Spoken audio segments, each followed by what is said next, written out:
Well, let's get over the phones. We always enjoy time spent with folks from Illinois Policy, illinoispolicy.org. It is a great website. You should start your day every day with it. Have that on your bookmark list. Check out what they have there because you will learn something new about what's going on in the state every single day. And the great thing about Illinois Policy is they are quick to critique what's going on, but they also offer solutions.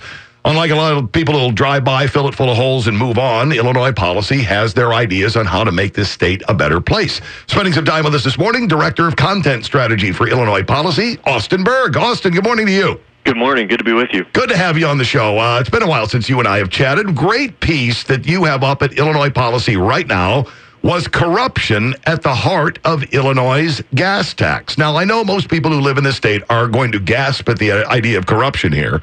It's kind of a foreign concept. We think only of Louisiana and Rhode Island. But yeah, it happens here too, surprisingly enough. What's the story here? So last week we saw, as you said, we've seen federal raids on a number of highly influential figures in Illinois politics over the last few months. But there was a very notable one last week, and it has to do with the hiked gas tax that all of us Illinois drivers are paying and the higher vehicle registration fees we're going to pay in January. And the connection there is State Senator Martin Sandoval. He is a Chicago Democrat. He is as clouded as they come. His district overlaps even with indicted Chicago Alderman Ed Berg as well as House Speaker Mike Madigan.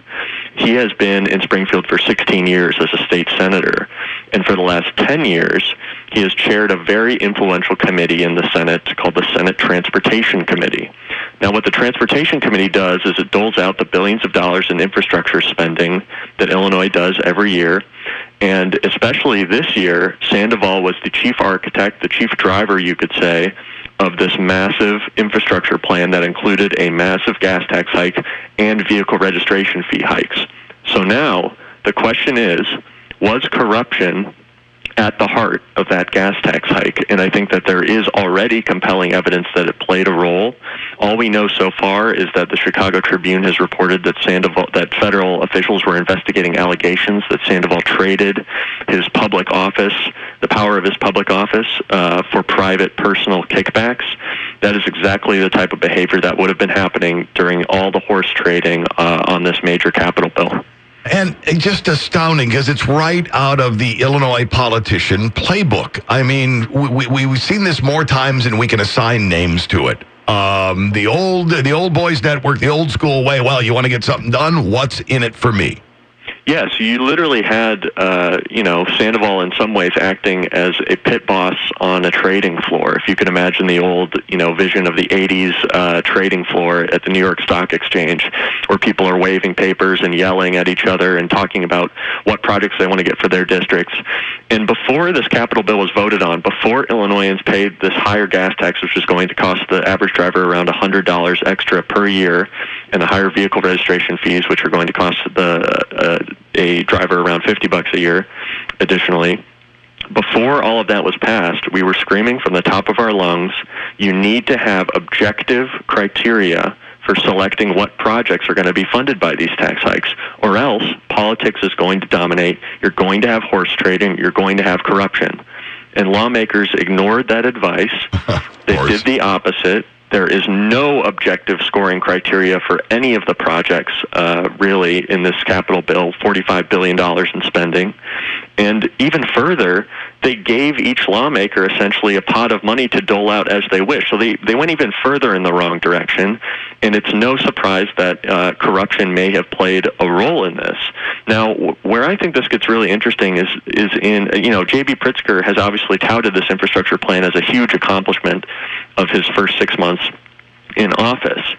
The problem is, if taxpayers are seeing that instead of going to fix their potholes, this gas tax hike money is going to line the pockets of political insiders, how is he going to go back to voters in November 2020 and say that his progressive income tax hike is actually going to do what he says it's going to do, that it's not going to just encourage bad behavior in Springfield? I think that's going to be a very tough sell. That is going to be a really tough sell because the evidence will be right in front of people. We're talking about all these great infrastructure improvements. We're going to do this. We're going to do that. Well, we're not seeing very much of it budging. Where'd that money go? Exactly, and we're going to see lots of ribbon cuttings, and that happens before any big vote. Governor Pat Quinn famously did that prior to his reelection campaign, doling out lots of tax credits and going to ribbon cuttings at corporations. And you will see that with the gas tax hike money because there's just so much there. People are paying so much more in taxes to fund, and not just the gas tax. Sports gambling, all sorts of expanded gambling is also going to fund this infrastructure plan. But at the end of the day, the core promise of the progressive income tax is trust me. I'm only going to hike taxes on people earning in the top 3%. But as we see again and again, tax hike promises in Illinois are broken. Every single tax hike promise in Illinois that has ever been made by the legislature and by any governor has been broken. And a gas tax hike may be just yet another example of that. So what you're saying is they're consistent. Yeah, exactly. Yeah. So I suppose you could say, by predicting this would happen, we weren't reinventing the wheel by any means. No. But the problem here is we're going to enter into veto session very, very soon here. And lawmakers have a choice. So far, Senate President Cullerton and Governor J.B. Pritzker have simply sat on their hands. They haven't even removed Sandoval from his committee chairmanship. And this is a man who saw his district office raided, his home raided, and his Springfield office raided. They didn't do this for giggles. They had compelling evidence to raid 3 locations of Senator Sandoval, in addition to a couple of village halls and even an asphalt contractor, all nearby or in his district. So this is very compelling evidence, and yet we haven't even seen a personnel change, much less what real reform would look like, which would be to pass some kind of objective scoring for these projects to ensure that taxpayers know that their money is actually going to needed projects and not just politically motivated projects. Right, yeah, all these great infrastructure things that we talked about. Yeah, well, there were some pockets that needed lining, and, we've had some good members who needed to buttress their district a little bit. And, yeah, that's not going to sit well with people. What's been the reaction of Senate leadership down in Springfield to this? It's been blasé. I mean, it's just business as usual. There's been, usually at a minimum, the person will be removed from their chairmanship, and that it is in some way a punishment, but doesn't really solve the problem. But they haven't even done that.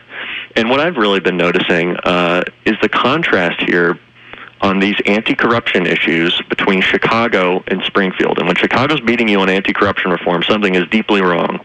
Right. And Chicago has been beating Springfield on anti-corruption for reform. Mayor Lightfoot has pushed for empowering the legislative inspector, or empowering the inspector general of the city, limiting outside employment for aldermen. Notably, Senator Sandoval had outside employment for offering translation services for local governments that happened to get lots of transportation money from his committee. But that's another story. Sure it is. She's pushed for fair drawing of the legislative maps in Chicago. J.B. Pritzker, Mike Madigan, and John Cullerton have not pushed a single significant anti-corruption reform since taking, trifecta control of government this year, and that is sorely disappointing because it is sorely needed. I'm looking at parts of your story here. By the way, if you're just joining us, we're spending just another couple of minutes here with Austin Berg, Director of Content Strategy with Illinois Policy. Where was the numbers that I was looking for? Yeah, Politico reporting Senate Democrats got about $6 million for projects in their district, $3 million for Senate Republicans. In the House, the split was about $3 million for Democrats, $1.5 million for Republicans. And the capital plan showed no evidence of comprehensive planning to prioritize projects, just like you talked about in the piece from Illinois Policy. Shouldn't we have some sort of system in play to see what needs it the most, where those funds should go, rather than, here's a bucket of money, you guys figure it out? Totally. And the current system is a slap in the face to taxpayers, especially low-income people who are paying more in gas every day just to get to work. And yet, at the same time, you have people not even willing to even have a semblance of responsibility with taxpayer dollars. And this isn't a radical idea. Lots of other states have some kind of scale to figure out what to prioritize project-wise. Virginia has a great model called Smart Scale that we really like and think that Illinois should adopt. But there are lots of different models. They've chosen to accept none of them, and furthermore have done nothing on the anti-corruption side. And obviously Sandoval isn't the only person. You have State Senator Tom Cullerton, who has been indicted under corruption charges. The Inspector General in Illinois is a joke. And even the past Inspector General, Maggie Hickey, has said that she didn't have the resources at all to do an effective job. And yet leadership is sitting on their hands. And if they want to sell this progressive income tax hike, they need to make sure that Springfield is cleaned up. This is something that Mayor Lori Lightfoot has said repeatedly. You have to give taxpayers something to believe in. J.B. Pritzker has not offered that at all, and it's going to be very difficult to convince people at the ballot box that they should give Springfield more money. Austin, before we let you go, how long before you figure before the other shoe will drop on the whole Sandoval investigation, we'll get a clearer look at exactly what the feds are doing? It's always hard to guess, but there is always a constant drip. Just yesterday evening, we saw a story that there's actually a lawsuit going on that alleges that Senator Sandoval was engaged in patronage hiring, that he hired his son at a patronage job at Pace, which is a transportation agency in Illinois. So we'll probably continue to see a drip effect, but it's difficult to know exactly when the other shoe will drop. See, this is why you guys need to be heading over to IllinoisPolicy.org every day and catch some of these great stories, the great work that goes into a very, very comprehensive piece. Austin, well done on that one, and thanks for taking time out of your day for us. I look forward to us getting together again real soon. Thanks so much, Riley. Appreciate it. Austin Berg, Director of Content Strategy, IllinoisPolicy.org.